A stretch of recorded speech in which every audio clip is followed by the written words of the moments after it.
Lock down کے طویل عرصے کے بعد 8 جون سے مذہبی مقامات کو کھولنے کے سلسلے میں اجین کلکٹر کی صدارت میں سبھی مذاہب کے رہنماؤں کی ایک میٹنگ منعقد ہوئی، جس میں مسلم قوم کی طرف سے شہر قاضی خلیق الرحمان اور دیگر علماء حضرات نے شرکت کی۔ میٹنگ میں کلکٹر آشیش سنگھ نے کہا کہ اجین ریڈ زون میں ہے، اس لیے یہاں صرف ایک مسجد کو کھولنے کی اجازت دی جا سکتی ہے، جس پر شہر قاضی اور دیگر علماء نے مسلک کا حوالہ دیا۔ تب کلکٹر آشیش سنگھ نے جامع مسجد اور کیڈی گیٹ واقع مدینہ مسجد کو کھولنے کی اجازت دی، لیکن ساتھ ہی مساجد انتظامیہ کو تاکید کی کہ مسجد میں آنے والے سبھی نمازیوں کو ماسک پہننے، معاشرتی فاصلہ برقرار رکھنے اور حکومت کے ذریعے جاری کردہ شرائط پر عمل کو لازمی کرنا ضروری ہوگا۔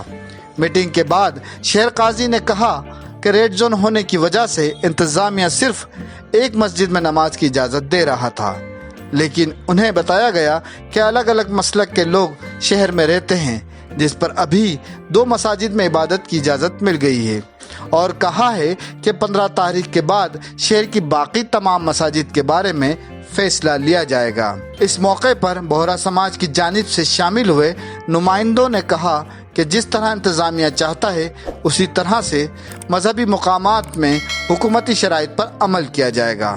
ایڈوکیٹ شمیم احمد نے بتایا کہ انتظامیہ کی منشا ہے کہ جس طرح مساجد میں چنندہ لوگ نماز پڑھ رہے ہیں وہ پڑھتے رہیں گے۔ اس کے علاوہ 2 مساجد کو عام عوام کے لیے کھولا جا رہا ہے، جہاں کوئی بھی جا کر نماز ادا کر سکتا ہے۔